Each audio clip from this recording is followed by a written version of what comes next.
Hey buddy. So let's start with Jess's comment. I like Tammy's solo videos. Well, that'll teach you, Jess, because you're just getting James today. Alright, so I've got to make my little notes and have Tammy's cell phone to look up the comments, so it's going to be a bit random here. Jeff says, my dog has a hard time breathing, especially when he's traveling.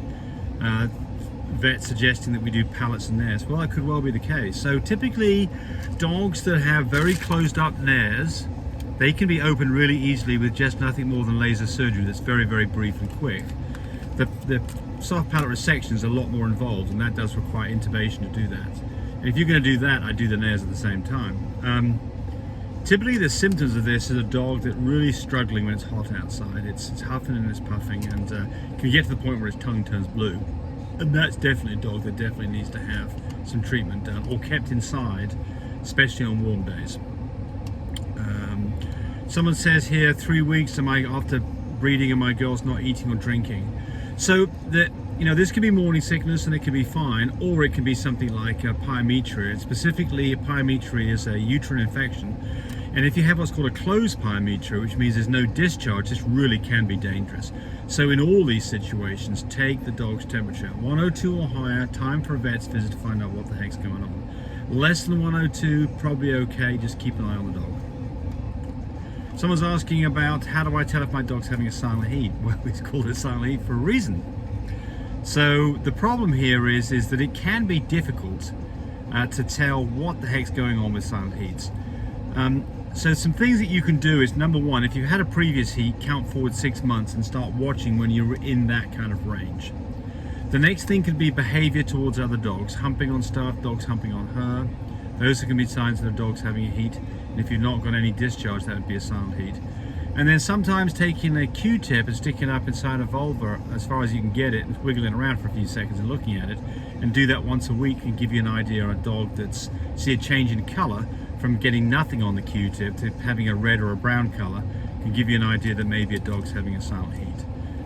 I mean, the other thing that you can do is progesterone tests, you know, every week or so, but it gets expensive unless you have a machine. And by the way, if you want a machine, buy one from us this month because we've got 10% off. So the Fine Care 1 phone machine is great. It'll cost you this month, it's rather be $90 for a box 10 test kits, it's $81. So it's about $8 a test, pretty cheap, a lot better than paying $150 at that. Somebody's asking about, well, they made a comment that they use fendobendazole, which is Safeguard, a goat wormer. They use that to worm their puppies, which we do as well. In fact, we use that to worm mum a week before having a C-section a week afterwards, and then we start worming our puppies with that at 6 weeks. You don't want to use that on puppies younger than 6 weeks. You want to use Nemex or parental Payomate, which is a less expensive version of the same thing, on puppies that are 2 and 4 weeks old. But they then go on to say they use Trotrazil, which is a product for horses, which we use too, as a prevention against coccidia. And yes, we like that product as well. And then they talk about Albon. You have to have an RX, a prescription for that, and they're right. So all the things that you're doing is exactly what we do. I don't have anything to add to what you're doing. Someone's asking, can Frenchies have natural birth? Yes, they can. They can also die over it, and so can the puppies. So the answer on natural birth is there's you've got to. I don't advise it. That's the first. So the simple, quick answer is no, don't do it. But the answer is, of course, some dogs naturally go into labor before you realize what's going on. They either get a stuck puppy or they have them naturally. So who is a candidate for a natural birth? And the answer to this is if you want to go down this road, it should be a large female that's been bred to a smaller stud dog, like a 28-30 pound Frenchie that was bred to a 20 pound stud dog. You've got a good chance that you'll get smaller puppies. And do an x-ray a couple of days before anticipated whelp to see, number one, how many puppies are there so that you can count them as they come out, so you'll know when you're done, and to check to make sure that you don't have a big puppy in there amongst all the other smaller puppies, because that's a recipe for disaster. So, you know, somebody who can look at x-rays properly, could look at the size of the heads of the puppies and compare that with the pelvis and get an idea whether this is even reasonable or not.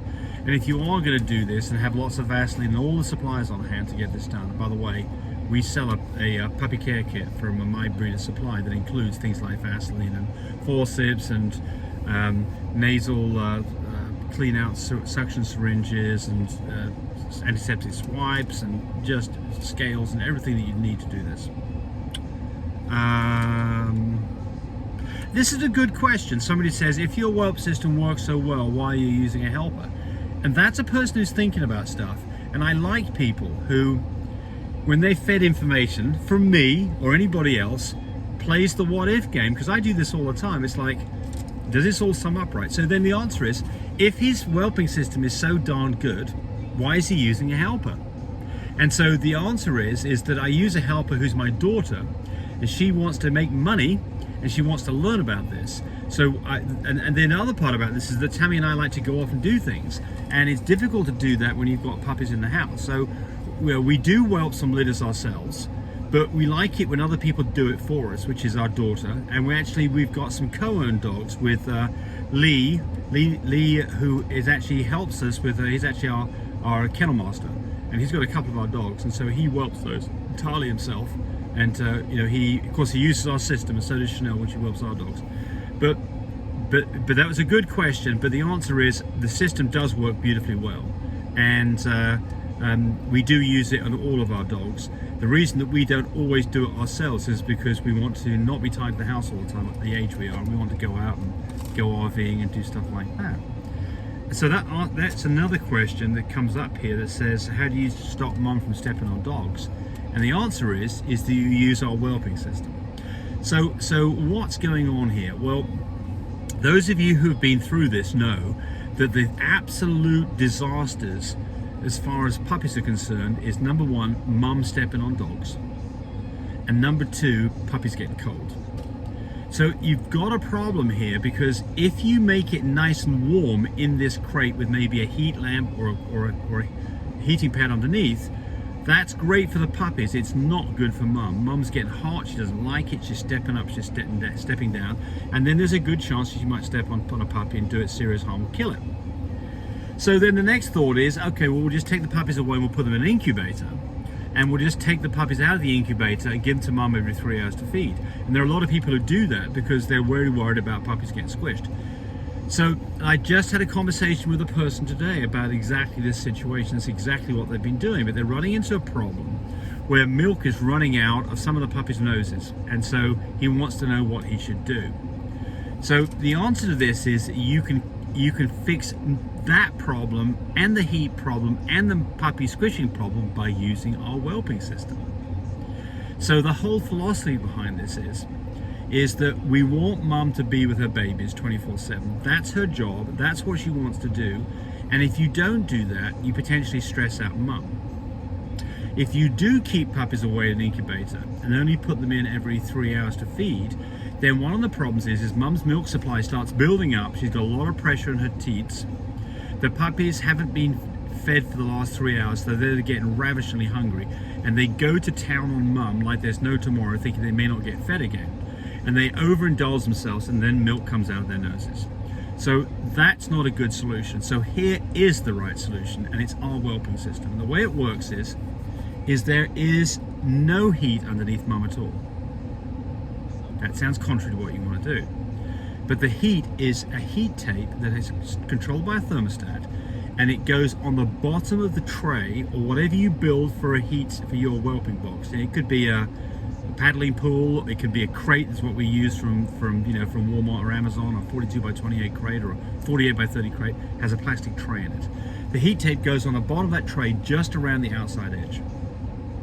So the heat comes up through the floor, and that is in an area which is directly below the pig rail that goes on the inside of the crate. And the pig rail is there to protect the puppies, so if they get pushed up against the wall, the mum's backside hits the pig rail and doesn't keep on pushing the puppies up against the side of the wall and squishing them. So what happens is this: the puppies nurse whenever they want to. Now they're not all nursing at the same time. Mum's milk supply is not building up to high pressures. The puppies nurse when they want to, so they're not in a desperate need because they're in a routine, they know when they want to feed, and it's not under your direction, it's under their direction. So what happens is that the puppies go nurse on mum. Great. Mum's happy, she's not stepping up and down because she's not getting hot, she's not squishing the puppies.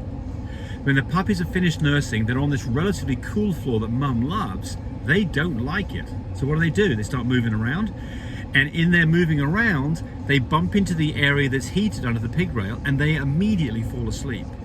So now they spend the majority of their time, 95% of their time, under the pig rail in a warm area that's not overheating mum, that mum can get to her babies, that the babies can get to mum, and you can go about your business. So we literally, after the first few hours, we know everything's going properly, we put a blanket over the whole crate, mum's in there, and all we do is go change the water and food every few hours to check to make sure she's got what she needs and let her out to go pee and poop. And I can tell you, sometimes it's a challenge to get her out of a crate. She loves it in there so much she doesn't want to leave her babies behind. And you have to entice her out of there, take her outside, and then she just wants to pee and doesn't want to poop, and you've got to say, no, you're spending another 5 minutes out of to walk around and get a little stretch your legs, and then I want you to poop, and then you can go back in. And the moment you open the door, whoosh, she's straight back in there with the babies. It's a great solution. It really works well. So there's your answer to that question. Somebody is asking, I have a long back girl, what should I breed her to try to correct this? And the answer is what you said, a shorter back boy. And then you ask, will that fix it for all the dogs? No, it won't. It'll fix it. It'll make it much better for some, improved on others, and it won't help at all on some of them. And it's like genetics. There's a huge amount of genetics goes on here with our structure. It's like it's like kids. You can have kids that are wildly different from the same parents, and it's all those genetics that are playing there. So it's the same thing going on here.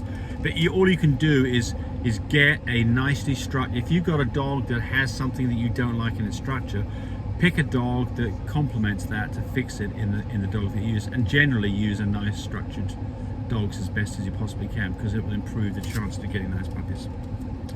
Somebody says that, oh, I don't like brindle, but they say, but I can't afford a $12,000 stud fee.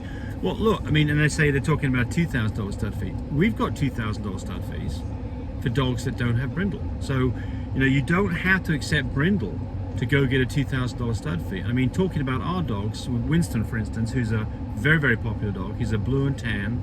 He's a Bruce Sable. Carries a copy of tan points. No brindle.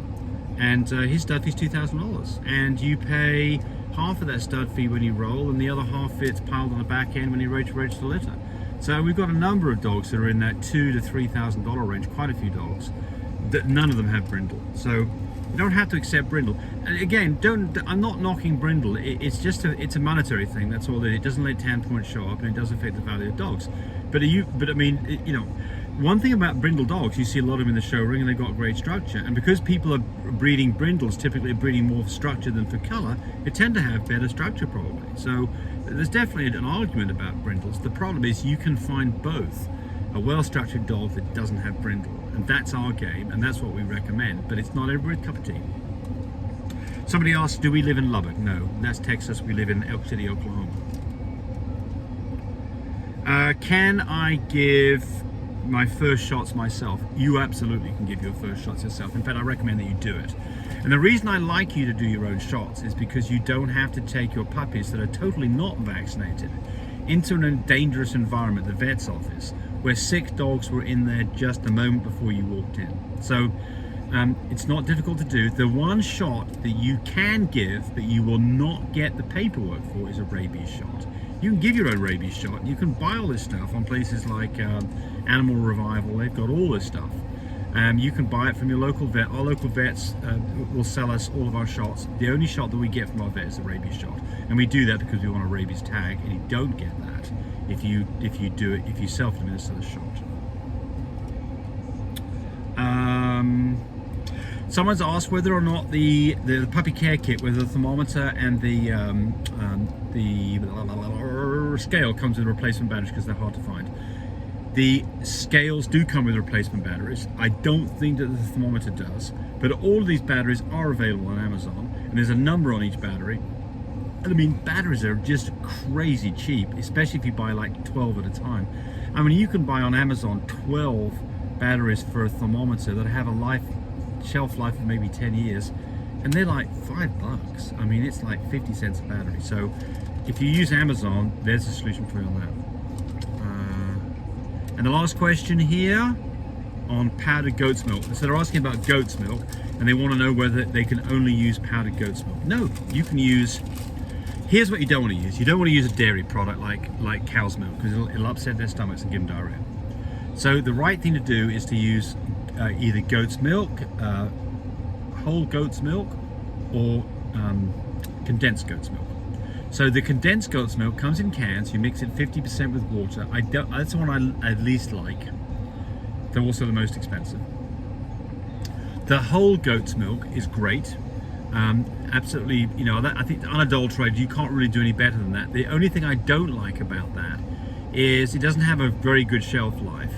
And you've got, if you're trying to mix this stuff up in the middle of the night, you've got to warm it up in a microwave, and you know, it's an inconvenience thing. The powdered goat's milk has got a shelf life measured in years, and you can mix it immediately with hot water. The mix ratio is, let's see, it's 1 tablespoon of goat's milk, or Espalac. There's milk replacements like that are basically essentially powdered goat's milk. But those products, you mix them 1 tablespoon to 2 ounces of warm water. And the great thing about this, since you're using warm water, it's ready to go. You get the water nice and hot, you put the powdered goat's milk in it, you don't have to heat it up, you're ready to go, start feeding puppies. And then what we do is, if we are in a situation where we've got to feed goat's milk in a bottle, or we've got to tube feed it, we then take that bottle of what milk we haven't used and we put it in our incubator, and it's kept there nicely at 100 degrees. So in the middle of the night, I can open the incubator up and tube feed a puppy and go back to sleep and disturb myself for maybe 5 minutes. So yeah, there we go. That was a pretty long one for you, and good luck on your puppies. Thanks for watching. Bye-bye. Hey, thanks for watching the video. I really appreciate people who subscribe to me. It helps me, encourage me to do more of these videos. But do remember, disclaimer here, I am not a vet. I'm not a licensed medical professional. I'm purely a person who's been breeding dogs for the last couple of decades. Any information that you got from this video, use at your own risk. There's nothing implied here, and certainly this should not be used as a substitute for advice from your veterinarian or your medical professional. I hope you enjoyed the video. Come back for more of them. Bye.